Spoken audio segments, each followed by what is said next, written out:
Désiré Kabila. Emery Patrice Lumumba, son tour, il a dit: oublions tous ceux qui nous ont divisés jusqu'aujourd'hui, regardons-nous en face et disons-nous la vérité. Et Tshisekedi wa Mulumba, Mboka ekufi pona muyibi. Il a encore ajouté en disant: le peuple congolais, prenez-vous en charge car l'ennemi a déjà saisi nos portes. Si on badine, on risque d'être infiltré et aussi la balkanisation de la République démocratique du Congo sera possible. Le peuple congolais, tenez-vous main à la main pour sauver la nation qui est notre patrimoine. En direct de Kinshasa, la capitale de la République démocratique du Congo, sur les antennes de Show TV.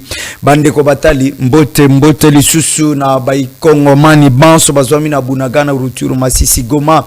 Vous êtes dans le Congo profond, merci. Et surtout, na diaspora congolaise, Aliko Bunda de loin, de peur que Congo est Tambola, Nandenge et Longobani. Merci également. Na encouragement, tu as lancé na gouvernement Judith Sumina Toulouka 2 et aussi, opposant consensueux, on ne doit pas toucher aux armes pour accéder au pouvoir, mais on doit tout simplement se préparer pour passer par les élections et par la suite, il serait nécessaire que le peuple congolais vous porte à cœur et par la suite, akomatisayo na ngomba ya bokonzi numéro ya linase ya etando yikendenga na ibisa kibino que 2026 parlons Congo et que tourner tout autour ya ba province nyonso. Alors déjà tobandaki ba consultation na ba commune, on a eu à réussir 13 bourgmestres qui sont favorables sur le 24 pour que elongona bango elongona parlons Congo tu ba moya kokota na ba commune na bango tu ba difficulté ya linini tu ba mitungisi na bango ya linini pona nini bari kokoka ko redonner image ya ba commune o ya bango te au-delà ya ordonnance signée par le président de la République. Alors je crois que un à un au bando le cana plateau parlons Congo. Et au-delà de ça, je vous informe qu'en 2026, planning agnon sur Tiami de peur que jeunes leaders, CP ya université agnon sur Zanakati ya Congo particulièrement au ya Kisasa, je crois que tout commande quoi associé étudiants peut-être il y a IPEN liboso ya bao ya Inikin, tozu ya Cardinal Malula, to confronter bango na IPC. Alors des démarches avec notre manager et Ali Koko CC, je crois que vous ne serez pas dessus. Merci. Tozalina Mwana Congo Benoît, je rappelle qu'il est un jeune leader du Sankuru. Baïka Bayebiye, Azali CP, Ali Kokamba étudiant. Ça, c'est un élément de taille allant dans ce sens. Mais je crois que je dois revenir encore plus dans ma Kamomali Kolikanana au Katanga. Mwana Congo Benoît, merci beaucoup. Ok. Récemment, vous m'avez envoyé une photo que vous étiez reçu le président d'un parti politique qui veut adhérer à l'UDPS Tshisekedi, tout le monde qui n'a bilili présence nayo. Le message était quoi? Beaucoup ont déjà et que n'a pas un mandat Félix Tshisekedi. Il y a télémica les lois pour que nous s'adhérer. D'abord, on a fait Simbote et pas le président Célestin Nzala Nongue, il y a le président, il y a parti politique Mounene Namboka Nabiso. Soutenir le Congo, CEC.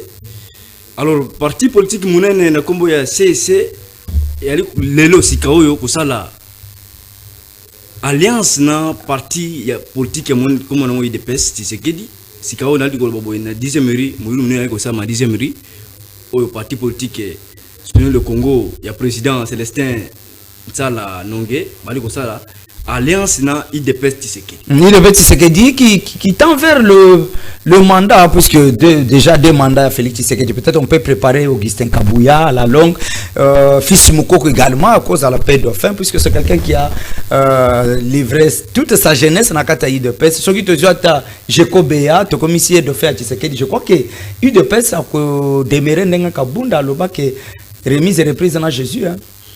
Wana mwana mboka na ego eba makamwana te pour la makamtali de pes na banzi ngai na mais bon kota kuna te président akota kuna ngai bo wana makamtali de pes na banzi de pes ali ko samusana ngo ndenge sengeli na mwana mboka na PCP mbote sika zwami mwana mboka Augustin Kabouya na PCP mbote papa merci na banzi wana itali makamu ya organisation interne ya IDPS merci Augustin Kabouya babenga kai AK47 to saobika merci Wakala, on l'appelle comment?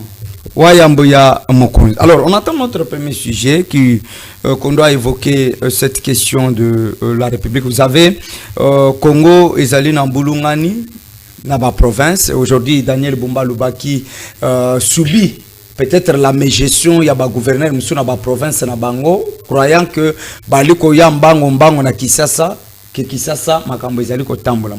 Est-ce qu'aujourd'hui on peut dire que le président, le parti politique, le candidat gouverneur, ou bien les gouverneurs eux-mêmes sont incompétents?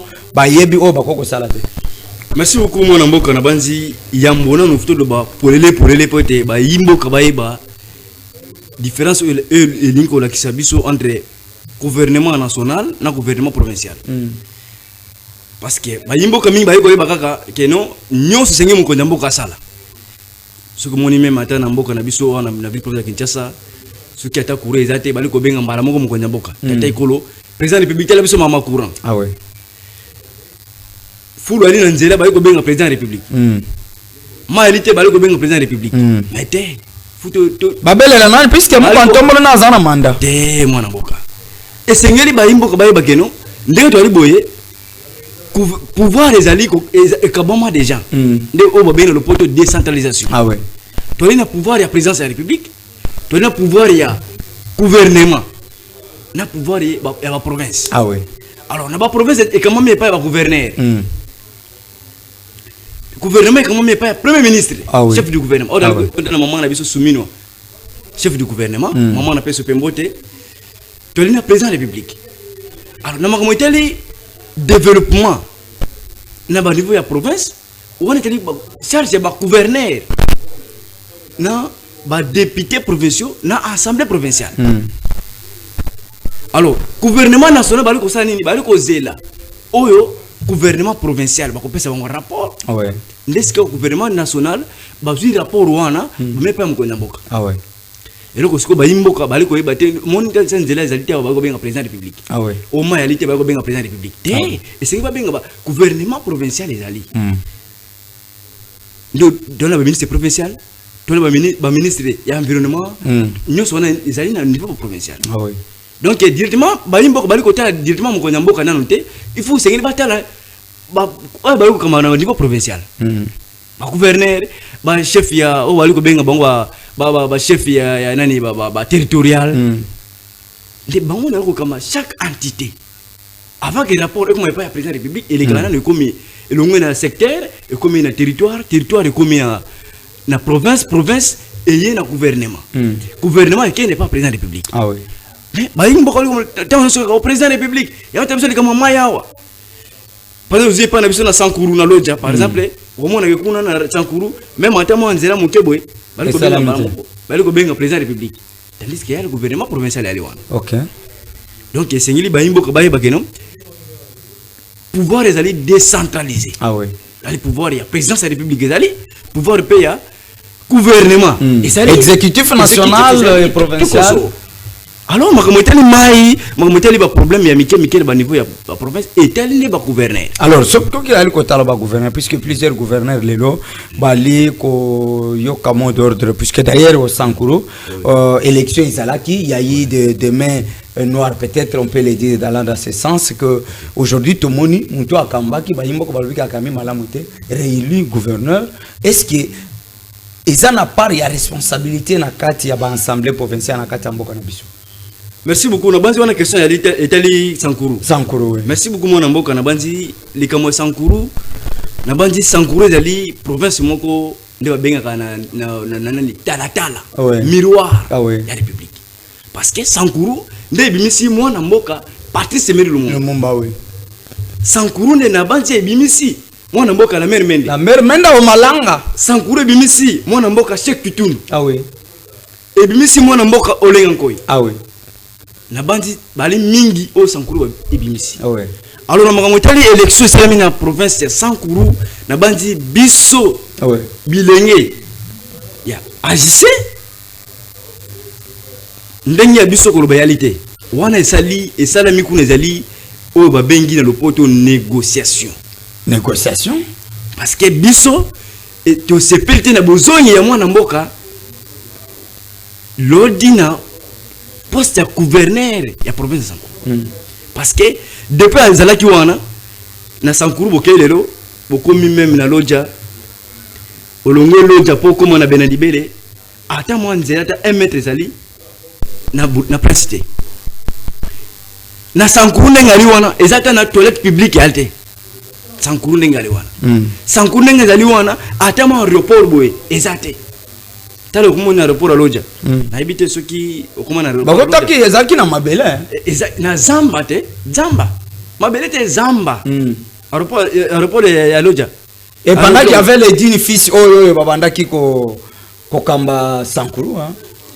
Donc Sankuru ndengali wana aéroport wana ezaki ne zamba mais koya mokonza mboka na banzi ki musale bani ko sala makuna sika malembe alors mwana mboka oyo ali wana gouverneur ali ko kamba province Sankuru malamu te. OK. Depuis ali wana même atama nani forage à Pamboyo ata toilette publique yalité forage à Pamboyo yalité toilette publique oyo ya Pamboyo ezate ata mo construction moko boy école moko boy na compte ya gouvernement provincial ezate ata mo eloko moko ke demoni ke bâtiment oyo parce que na Kinshasa ali ko mona wa bon demoni na ali ko mona ba pendant mususu ba komi ke non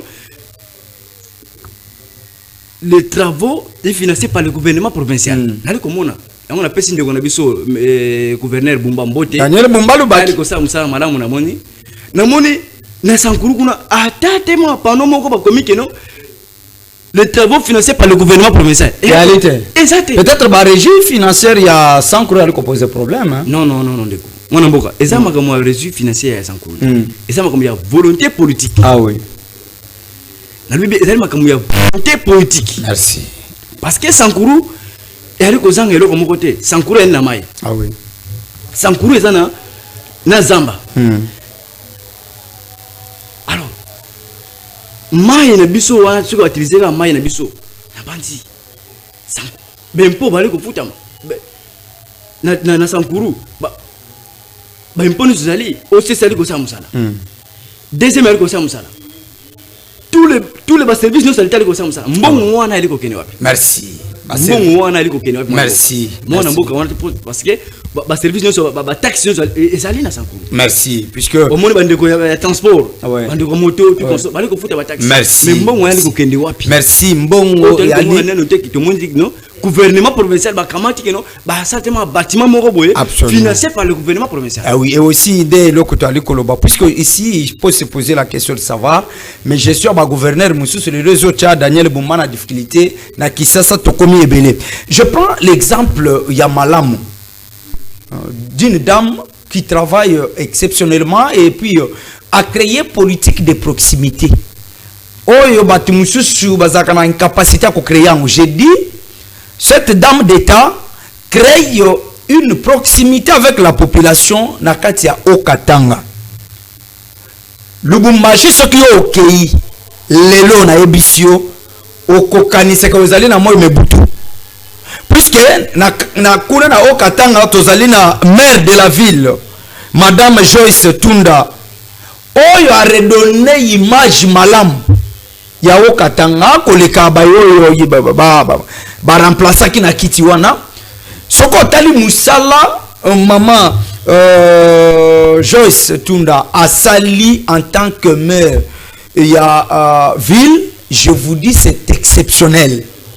Sous aussi conduite vision à Tata Mokozo école, le gouverneur ad intérim Martin Kazembe Choula dit Diama Blanc ce qui le botali gestion na ye na kati ya Okatanga botali gestion malamu ya maire de la ville Joyce Tunda, vous allez vous rendre compte que Bilombe Oyo ce sont de meilleures personnes à la place qu'il fallait. Yango na sanga ki na Tata Mokozo école jeunesse ya Okatanga et bengi parlons Congo et lobby mais mali loba na biso oyo pa Tata Mokozo école mais mali loba oyo et pas la première ministre Judith Suminwa Tuluka mais mali solo eye et pas 20 femmes de l'intérieur mais meli angope assemblée provinciale ya Okatanga était Madame Joyce Tunda maire de la ville ya Lubumbashi. Je vous dis bon ce qui m'a touché hier na ma caméra koloba mama cc puisque ma caméra parlons Congo ezana au Katanga OK bali ko sala manœuvre de peur que madame Joyce a la remplacer en tant que maire ce qui m'a commettre erreur wana ya que bon nommé lisusu maire de la ville place ya Joyce Tunda mwana mwasi ali ko petola lelo ville ya Lubumbashi otamboli na butu wali ko mimona lokola na moi. Et aussi le leadership, il y a Martin Kazembe, Choula, Didiama Blanc. Vous verrez que ce sont de vrais produits de l'IDPS Tshisekedi. Au Bali Kosala honneur ya au Katanga. Et je demanderai au président de la République, je demanderai également au gouvernement Judith Suminode, également au maître Jacquemin Chabani, dans l'Assemblée provinciale ya au Katanga. Bolongo la ba menouar ya liko ya sima. On doit rentrer en image. Vous verrez comment est-ce que Madame Joyce Tunda, maire de la ville de Lubumbashi, a créé proximité dans la population. Aussi, Martin Kazembe Choula, dit Diama Blanc, a créé proximité dans la population. Bali Kosa la distance à Milaï. On rentre en image avec ingénieur Papi Kelly Boabo, Probomona, Moussala, Baïbansu, Nasili Koloba, Madame Joyce, maire de la ville de Lubumbashi, également le gouverneur ad intérim, Martin Kazebo, Nasengi, va confirmer gouverneur titulaire.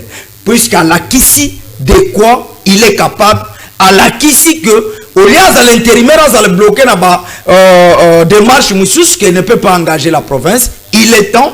Il y a quoi accorder les provinces à Okatanga. Vous verrez que moi, un produit fini, un Congolais de bonne qualité, a redonné vraie image. Il y a Okatanga. On rentre en image avec l'ingénieur et vous verrez. Moi, Congo. Aujourd'hui, on peut dire qu'au-delà, il y a Makaboman, Somali, Kolekana, tout autour. Il y a Boye, il y a Bamigrants. Est-ce que vous pensez que Boye, Inabango et Kokiko causer Bissotor dans l'avenir? Est-ce que le gouvernement congolais a eu des précautions pour que les gens soient sécurisés? La population congolaise est à la hauteur que si tu as bango, le contrôle. Est-ce que na en tant qu'acteur jeune leader, ou comment on a migrants pendant que 15 bali déjà out? Merci beaucoup, moi Namboka Nabandi. Dans le bac émission, les gars qui n'ont pas été ministre national. Patrick Mouya Robaki que non, bah quoi résister. Ah ouais. Bah migrant wana. Nabandi déjà gouvernement de Kosa Moussa nango. Ah ouais. Y a quoi résister, bah migrant wana. Ah ouais. Alors même si tu oba kozala, oba kotia bango, nabandi y kozala système moko kozala vraiment protégé. Bah migrant, bah zali bande konabiso, bah ko ya te pona koloka biso mindonote. Bagoya puis bazali sécurisé bazali enregistré mais bazo en sécurité na ba pendant que tozana ba sinistré ya Mayandili na le kanaka bana ya cité Kitoko pembeni na rai na balabala yo ki ezali comme même biso na ville batelemisinga baza tout au long ya flambeau pembeni na prison ya Ndolo bazangi bisika ko vanda ba beti maputa ba mama na bana ba beti ba tol. Mais quand même, le gouvernement congolais a eu quand même une mix. Il y a sa énergie non naboye ya ba migrants pendant que biso ba congolais tous allez pas na ba difficulté. Est-ce qu'on peut croire qu'aujourd'hui le régime Tshisekedi avec l'union sacrée aide la nation à aller de l'avant ou peut-être bali kotala mabumu na bango? Merci beaucoup mon Namboka na banzi na lobaki ya mwa wakino pouvoir les alliés ko Kabola. Ah oui. Tous allez na pouvoir ya présidence de la République, tous allez na pouvoir il y a gouvernement provincial. Ah oui. Il y a gouvernement national des alliés. Ah oui. Makamotali bande ko na biso obabuki pour na moni bande ko pe quartier Sokopao. Ouais. Na limité pote na batinda ki bande ko Bumba nande ko ministre provincial et environnement. Ouais. Léon Mulumba ale ko buka batimikolo yo. Ouais. Ba buka paka juma. Mais ba komi ba keti na quartier Sokopao. De bali ba déborder. Bande ko na biso pe ya quartier Matadi na Masina Siforko na concession za Mamuke na bande ko na biso ya na terre jaune. Ah oui. Na Mbachakulus. Ah oui. Alors na l'école bakeno et signali wana eko tala makamu ya gouvernement national té elle ko tala makamu ya présidence de la république té elle est là gouvernement provincial parce que balobi que non gérer c'est prévoir. Ah oui. Alors ndeko Bumba na ndeko Léon Mulumba tango wali kozwa likanisa kobuka bato c'est pas ça nini tango kobuka bato awa bato oyo oui bobuki bango na ndenge bali kokanisa ke baza na légalité to consort et c'est ngi ba bongisa place bakosala nini bakochaba oyo bakobuka wana. Ah oui. Malheureusement ndeko Bumba na ndeko Léon Mulumba bali kobuka bato sans ko prévoir place ni bakosala nini bakochaba bato wana. Na base alobaki même mbala liboso on alobaki non même comme telle insécurité et ça les charge du ministère national d'intérêt et les charge du ministère provincial nandeko Bumba wana pona kisasa sindenga liko lobaki non baliko buka bandeko ba baliko fana na balabala wate na flambeau awa wana yali kotala nini ndeko Bumba nandeko Léon Mulumba baliko buka bato tango buki bato il faut qu'on a qui sabango bisika c'est ça. On était le président de la République, était même ministre national d'intérêt, à l'écoute là, ndeko Bumba allait gérer province. Mais je crois que le ministre provincial il y a transport, va collaborer avec le ministre national. Mais c'est il y a provincial, il y a il y a sécurité à l'intérieur, il y a niveau provincial et aussi au niveau national. Quand même va collaborer. Non, moi n'amboka. Puisque chaque maire c'est pour la République. Moi n'amboka. Et c'est tout symbole là, malamu pokete, ba yimbo ko basani, ba comprendre. Allez-y. Ministre provincial et intérieur après ça rapport na direct na gouverneur o yali Bumba après ça rapport direct na pas ya ministre national d'intérêt wana c'est tout symbole là po tu vas ko kanisa que non ministre provincial et intérieur après ça rapport direct le ministre national d'intérêt ali bongote ministre provincial intérieur après ça rapport direct na gouverneur o yali ko kambaye na niveau ya province. Nena liko lobaki non ndeko na biso gouverneur Daniel Bumba abuki bato mais à prévoir te que non ko buka bato akocha bango wapi ndeko na biso o ani ko mona dali ko mona le ministre provincial ya environnement pour makamotala environnement na Kinshasa na ali ko mona que non ba échouer na point wana comment ministre provincial akomi ko buka su bato et puis bozobuka bango popo tonga nini puisque tomona ki je koko ko buka bukawa tinenga lunga na ville à Kinshasa en tant que vice-gouverneur bisika on a 24 ans bato bazongi non ko banano nanjili brasserie olongwe bana quartier 13 na bandi ti to komana to lekiso komaf babuka ki wana pona babongisa nzela depuis babuka banda ko bato wana tisi ko misalo ko sala mate mais babuki banda alors ça se bloque à quel avis babuki banda ko bato ceux qui babuki lelo babuki na 8h ça signifie que non dans 48 heures au moins faut me saler ça ni ça salima mais tisi ko depuis babuki banda ko wana na njili na depuis quartier 13 ti kokomana sokomaf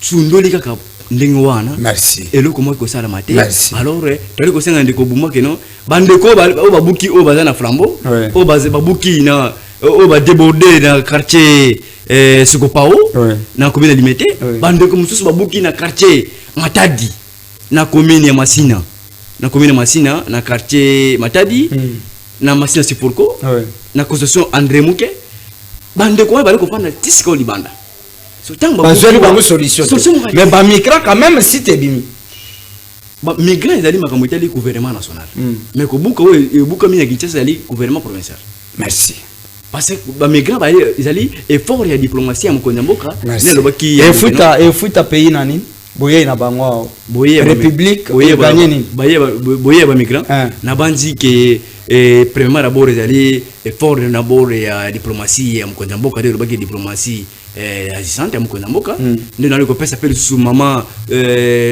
ministre ya affaires étrangères maman kwa ikamba mbote alors tali ko mona keno diplomatie ko samusana voilà diplomatie aliko sala musala na ngome tata mokonzi ko na gouvernement Judith boye ba ke ba sinistre bazali pe na Kinshasa na Congo bali pe na bosenga ya aide na bino dengo bali ko kozala mobiliser na tina ya kosala oyo yali musala wabino. Alors puisqu'on veut parler de la bonne gouvernance et le pouvoir, pas le pouvoir d'argent, pas l'amour du pouvoir, mais travailler pour aider la population. Là, je parle encore une fois de plus sur les acteurs de Lubumbashi. Le Bitume a cessé d'être un refuge. Je dis bien, au Katanga, na Lubumbashi, et Zali Lissu se refuge.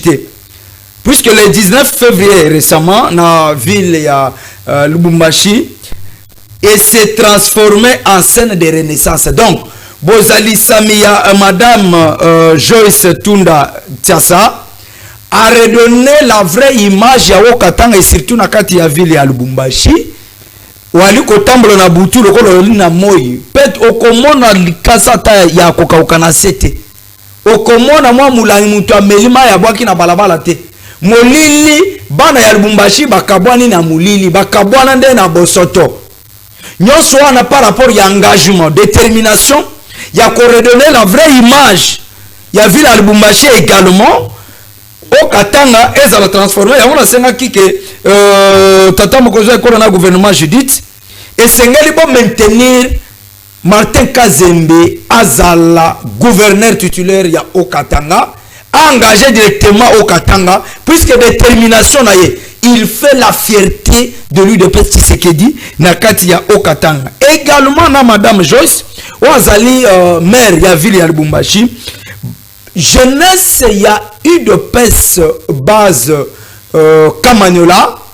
Et ezali na maboko ya mwana Congo Mufuku José. Basengi na bakambi ete boningisa maire de la ville Joyce Tundate. Puisque détermination ezali na yango pona kopetola. Kotalisa ete ezali na bayimboka mususu bali kolinga mboka na bango likolo mbongo te bali kolinga mpona ko servir yango. Et puis bo simba Martin Kazembe a commandé gouverneur makaba intérimaire wana esila a commandé gouverneur ndenge salama ki ana Fifi Masuka. Aujourd'hui Fifi Masuka ko sala fierté ya lo là-bas ali ko sala fierté ya République Mobimba ko le kaba gouverneur mususu bazali ko tondi Sere Daniel Bumba ba tunyoso ba ko kima passe na gestion na ba province na bango. Il y avait 237 enfants qui étaient arrachés de la race pour être un parcours encadré. Donc ça n'a pas de batika maki lisungialité. Donc sengela ki na Joyce Tunda aza la maire ya ville ya Lubumbashi et longo na gouverneur d'intérim Martin Kazembe pour ba redonner sengo na bana oyo.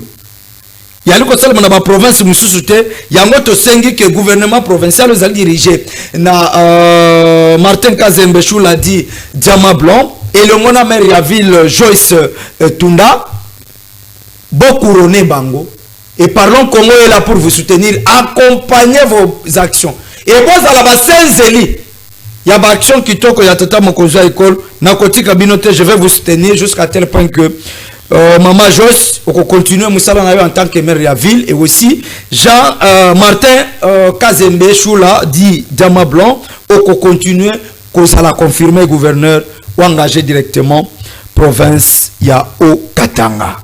Voilà. Aujourd'hui, on peut penser que le régime Tshisekedi s'échappe aux vraies questions sensibles du pays. Koloba était, il faut tout simba. Je ne sais pas le changement ou modification de la constitution, mais baimboka balingi bayeba constitution yango et si kanini yali ko bloquer gouvernement congolais ba trouver solution na ba difficulté to ali na yango puisque soko talibo mo yaba ministre ba député sur de suite yali mutu ba nommé ministre azaki nanda côté akomi papa mapang kuna constitution posait problème te mais pour yo nanga ito soma permis tu gagner tout temps la nenge longo ban c'est la constitution qui bloque. Est-ce que l'union sacrée a pris le pays en otage? Merci beaucoup mon mboka na bandi union sacrée j'ai pays na otage na bandi union sacrée zali coalition ya ba parti belé o baloko basangani na pona kolanda vision ya moko mboka. Alors na bandi pona mamoteli constitution na lobaki yango ya mbawa wake constitution zali nini ezali mukanda to longla ngona français to yango na lingala pote bayike bande komingi ba comprendre po so de tchanga na constitution déjà na français na bandi batumi ba comprendre te to tchanga siko na lingala monoko na biso constitution ezali mukanda. Alors mukanda wana esengeli nini? Mukanda ezali mukanda moko babengi moko mubeko. Ezali mukanda mubeko. Mubeko wana ezali nini? Ezali que totali par exemple. Totali que non on a bana mwana botami lelo. On a bana classe. Faut que ça moula boni pas que ne classe. Totali que non mwana faut bana OK les classes faut que ça 6 ans par exemple. Ceux qui mwana za na 3 ans que les classes et ça té.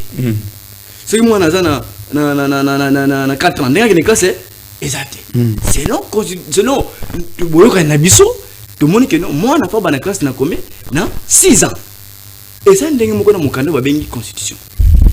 Constitution c'est le mukanda on a singli biso ba congolais. To koma mukanda wana na lolenge oyo ndali kobikela. Ndenge mwana mboka Lumumba alobeki no. Histoire ya Congo. Ndenge ba Congolais bali kobikela. Ba Congo bango moko eloko no français to mona soit ndeko moko chinois na akokoma mukanda wana place na biso. Ndenge mwana mboka mukonza mboka Félix Tshisekedi Tshilombo albikete biso manso zani to sangana poto koma nini to banda histoire ya mboka na biso to koma ngo lolenge na biso moko lolenge to likobikela na mboka. Alors il seigneur ça nini comme o mukanda na biso oyo to zana ngo awa mikolo constitution wana ezali mukanda to ila ki ba ila kiso ko ila te bozwa ngo pe bon ba ila kiso ko ila comme ba ila kiso ko ila ba place mususu wana na kati ba tchaki ngo soko moni ndenge ya koloba ngo réalité bozana ba ndeko mingi ba le ko boya koloba ngo ouvertement ndenge ndeko na biso oyo bati lukwebo bati ayibi ke non eloko wana ba ila kibiso mais pas lobango ke non. Non, lui a dit non, la conférence où il y a Salaki, c'était clair. C'était une question posée par un journaliste. Ok. À l'OBI, au Congo, nous n'avons pas un problème de texte. Ok. Nous avons plutôt un problème d'homme. S'il vous plaît, je ne m'explique pas na eloko alobaki. Ok. Tant que le texte a un problème de biso bato. Pourquoi bato? Puisque biso de toi que ça qui te respecte tout ça, alors sur les lots, tous aucun axe oyo le belli que bati le ba le baki sur. Est-ce qu'aujourd'hui yebisangai tata mokoza ekolo a exécuté qui article 43 pour la gratuité et bloqué. Oui. Pour tata mokoza ekolo na gouvernement na ye ba bimaka Congo ba sala ka voyage tout le temps constitution bloquée. Pour biloko kitana wenzi ba demi terrain ici qui ça c'est comme bopeto ezala wana kote kuna constitution. Alors tokozala na mboka que président oyo akoti a changé constitution oyo akoti a changé. Alors bino ba ya pouvoir ba ko boy constitution oyo utaki na tango Kabila azalaki président. Vous pensez que Muntu akoya sima Félix akoya pe kondima constitution o Félix atiki ou soit il faut tout respecter ka ba texte ou za na constitution totali na yango et puis to continuer. Merci beaucoup mon mboka na bandi mutu na wana librement otuni mutu mo malamu. Ouais. Moi mboka président de la République tango ali kolonga bokonzi ali ko tchasuko mwana susu mboka. Comme la constitution na biso oyo toli ko sala to bito sala awa comme ko sala lisanga ya bana ya mboka. Wana za lisanga bana mboka te. Wana ze ba ela ki biso te. Comme oyo mbalo ko sala lisanga ya bana mboka. Même le président oyo na oyo la mokonzi mboka. Soki aye comme ezala ki lisanga ya bana mboka na banja ko changer constitution te. Alors là on est bloqué pour changer ngomba moko. Et là, comment on va bloquer? Tu as dit que Calamité doit changer. Voilà, Calamité. Alors, le territoire n'a pas situé à l'issue occupation, il y a rebelle FCM 23. Ce qui va changer la constitution, la constitution n'est pas au salaire. N'a pas dit que nous avons dit que non, tu as dit que ça est fort.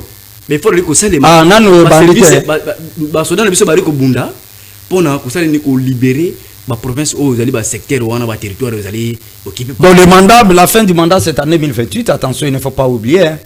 Alors, tout ça, dans Sanzanini, quand est-ce que, et puis, changement, quand changement, on a dit que la mingité, où vous allez, déjà, tu allez banda musala ya changement de constitution. Bon, banda, commission, on a une chamate, il faut rappeler. Bali ko commission, bali ko commission sans est-ce que ce n'est pas le lingue donc qu'est-ce qui manque à Félix Antoine Tshilombo Tshisekedi il y a ça le troisième mandat qu'est-ce qui lui manque et là comment il manque et là comment réalité constitution constitution merci moi na mboka na bandi na mutu no tuni wana to lingi que constitution mboka na biso et comment pas na biso moko premier mari wana yalika ka point ya tali mandat président ah oui d'abord linga boningi c'est ga moké mandat wana ndelo mais na ba pays monsieur c'est ça 2-3 ans ba liko mille la terre mais ici 5 ans mais to mille là té mwana mboka na liko biso que non mandat président de la République ali mandat moko ya 5 ans oui na 5 ans wana bo monike so sali calcul madame yo monike moko ndamoko ali ko diriger pendant 3 ans 2 ans que wapi 2 ans wana na plus exemple 2 ans premier d'abord mandat liboso ali ko ezali dépenser soit gaspiller tant on connaît beaucoup sur Bokondi. Gaspiller déranger na banane. Gaspiller déranger tant on connaît beaucoup sur Bokondi. On a affaire sa gouvernement, pas même sa gouvernement. Et ça quand même une année. Mais constitution le bien il faut organiser l'élection 90 jours, autrement dit 90 jours avant l'expiration du président en exercice. Biro Bozeriti 90 jours ici. Une année mobimba pour na faire sa gouvernement. Et puis ce qui te commune à ce que pour mandat moko ici là il allait le sous moko so pour organiser élection. Merci. On dit que non le plan il y a gestion son le plan il y a rotam samboka moko pendant 3 ans. Merci. Ndé to liko dinga que non tout changer mandat wana moko so kada 7 ans 5 ans plutôt 5 ans na merci. Il y a ko diriger. Merci. Président José Kabouya Moufoukou de la base UDPS Tshisekedi Kamanyola dit encore nous avons besoin de telles femmes dans la province du Haut-Katanga parce qu'elle est toujours derrière la population. Elle donne les emplois aux jeunes femmes qui travaillent dans la vision du président de la République Félix Antoine Tshisekedi. Félicitations de la jeunesse UDPS Tshisekedi Kamanyola qui est dirigée par le président José Kabouya Moufoukou dit que Basi Lokola honorable Kaja Akusha Sentish Esengeli Bazalawana Batambola Bakangama Bazala Pene politique de proximité na population Wanande Bileya honorable Kaja Akusha Sentish. Merci Wanana Bana ya Okatanga direction il y a jeunesse il y a UDPS Tshisekedi Kamanyola qui est dirigé par le président José Kabouya Moufoukou. Madame l'honorable Kanja Akusha Sentish, femme forte et courageuse dans l'ensemble du Haut-Katanga, une femme de qualité, une femme de bonté, aebiko sololana batu, aebiko maîtriser, bayo ba maîtriser kate. Nous vous félicitons l'honorable Kanja Akusha Sentish Koba Sebongo, le Belabana au Katanga, République démocratique du Congo, à reconnaître yo de la part du président de l'UDPS Tshisekedi Kamanyola, Kabouya Moufoukou José. Merci, on continue. Dialogue. Tata mkoza ekola tcheba préalable, ba ibasimi mandoki ba babomi ba imboka ba kokota na dialogue. Est-ce que vous pensez que na ba mikolomike tutikali nango tata mkoza école a convoqué sincèrement dialogue et puis dialogue wana ba kosolola na banani. Merci beaucoup Mopanzi Sango. Vraiment le na bandi ba question ezali malamu. OK. Dialogue oui, dialogue ezali. Dialogue ezali. Mais dialogue wana mwana mboka batu bakoya na dialogue ezali ba oyo batangisi makila bandeko na biso te ba oyo ba violer bandeko na biso te ba oyo bali ko boma mboka te soki na exemple ya ndeko na biso Corne Nanga na exemple ko ndeko na biso ndeko Kabila Shinaram ndeko Kabila aliko boma aliko bomba baliko violer yo mona Kabila abomi mais Kabila nde mukolo eloko na bangwana ba bengi suki M23 te ozana ba élément de taille ya koloba kesa eloko na bangwana ba preuve eloko wana nde ya yete est nani aliko nini eloko na yesa na lui eloko M23 wana c'est Kabila te yo ko yebate sur base de quel élément yo ko yebate non non sur base de quel élément olobi ke baba tunaye mais ndeko na biso nani ndeko na biso oyo président Paul Kagame alobi kinini avec no M23 liga ya Kabila merci référé koloba mukili mbali koloba kaka yo ali ko boya wakete M23 Kabila te tellement na ba preuve ya demander na ba preuve ezali dialogue ezali na ba opposant o basi mindo kité na suis exemple ko rande ko na biso Fayulu Jean-Marc Aboun bando to mususu wana ba ko yana dialogue mais bando ko wana ande ko nanga ndeko ba mususu wana ndenge ba na dialogue ali alors ce que solo li sananga sans Kabila bitume ko silande et silande nini e ko sila mukolo nini mukolo te bon bitume ko sila non ebi mukolo te mukolo calmité. Alors population il y a Goma, Bunagana, Rutshuru centre, Masisi, baza sécurisé na bane.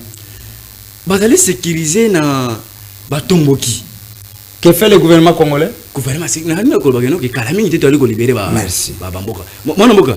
Essayez to yiba malamu wa sikisiki seke. Omoni bitumba oyo bandeko wana Kabila bandeko nanga. Basi mandoki yali ezali ndi pona nini? Po mwana mboka Félix Tshisekedi alobi keno makambo etali ba minere ya mboka na biso.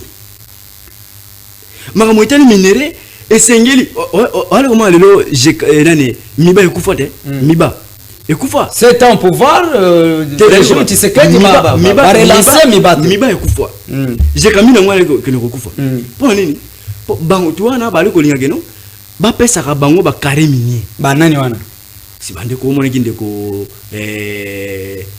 nanga batino sekiri na bango bité moko ndabo ka pesa ngo ba carré minier te moko te makama carré minier wa sous ezate merci to sala en sorte que non mboka na biso makama tele minere ezali ni to sala ba société merci ndo moni ba aussi maminduki wana bali ko vile ba mama na biso bali ko bombo bande ko na biso merci beaucoup alors ndenge ba yana dialogue ezate merci na moni ba na makila na maboko merci ba na makila na maboko merci tokota na rubrique na biso asuka puisque tozali soso na ngonga te je lis bana au Katanga qu'est-ce qui ne va pas avec vous ici on me parle encore d'une dame exceptionnelle le maire de la ville de Lubumbashi je l'en avais déjà dit ici Joyce Tunda Tchassa Oyo bali ko sala manœuvre na CC ba main noire de peur que ba nommé maire ya ville ya Lubumbashi mususu bali ko présenter mais tokozonga en image pona musala oyo madame Joyce Tunda Tchassa ali ko sala en tant que maire ya ville ya Lubumbashi également ba komeli ngai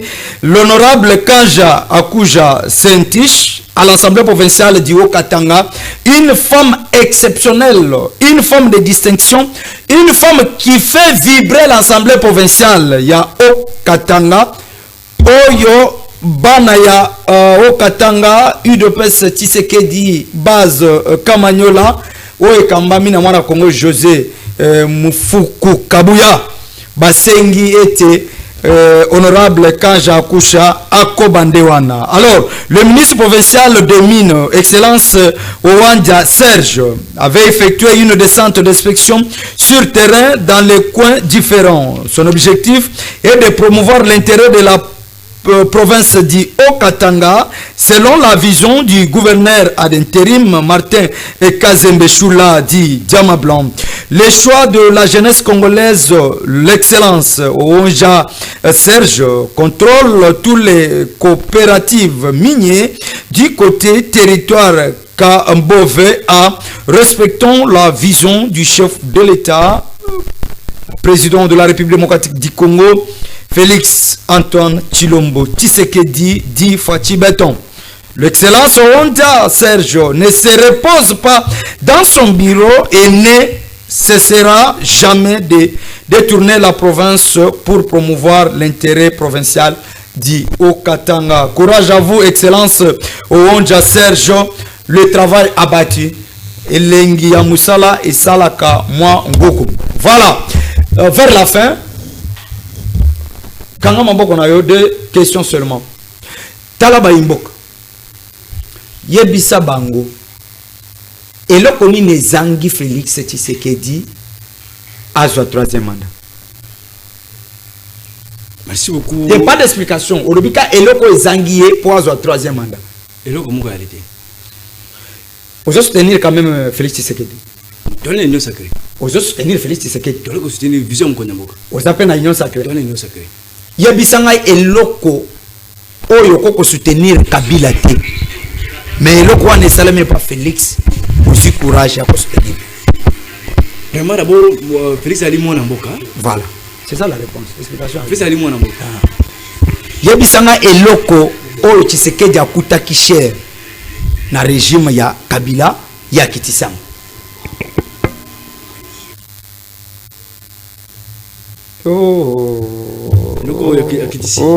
Na lobby Kabila tike eloko wana cher.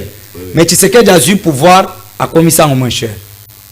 Moko kaka moko tanga moko siko yebisanga eloko nini Tshisekedi akutaki Kabila bongisi me ya bebisi Kabila bongisi qui me Félix aya bebisi non eloko mbaete. Merci dernier le bana ya soko monsieur ici na banzi Mwana Mboka na pesi to sepeli na boyei na alliance oyo les autres la sika na 10e rue ah oui entre les partis politiques soutenir le Congo na IDPS Tshisekedi. OK. Il y a président Mwana Mboka Célestin Nzala Nonge et puis na souhaité bon anniversaire na Mwana Mboka pasteur Thierry Mboka Mundele. Merci. Merci beaucoup. Merci. Na PSP Mbote pa ingénieur Merveille Mboka Mundele. Merci. Na banzi na PSP Mbote pa. Merci. Mwana Mboka. Rapidement. Aloko benge maire de maire. Ouais. Moi si on a dit kilo pour le maye. Moi si à Pembe. Rolling Mboka Mundele maman na base de PSP Mbote siko zwami. Wana babike Aloko pesait 250 kg. Merci, merci. Mwana Congo Benoît, je rappelle qu'il est un jeune leader, un ressortissant du Sankuru.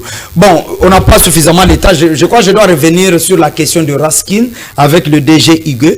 Baimbo Kao Bako Sala Moussala na Raskin va saisir encore une fois de plus émission Parlons Congo. Je crois qu'il y a plus de détails dans l'émission il y a lobby samedi. Émission réalisée par ingénieur Papi Kelly Boba sous le contrôle.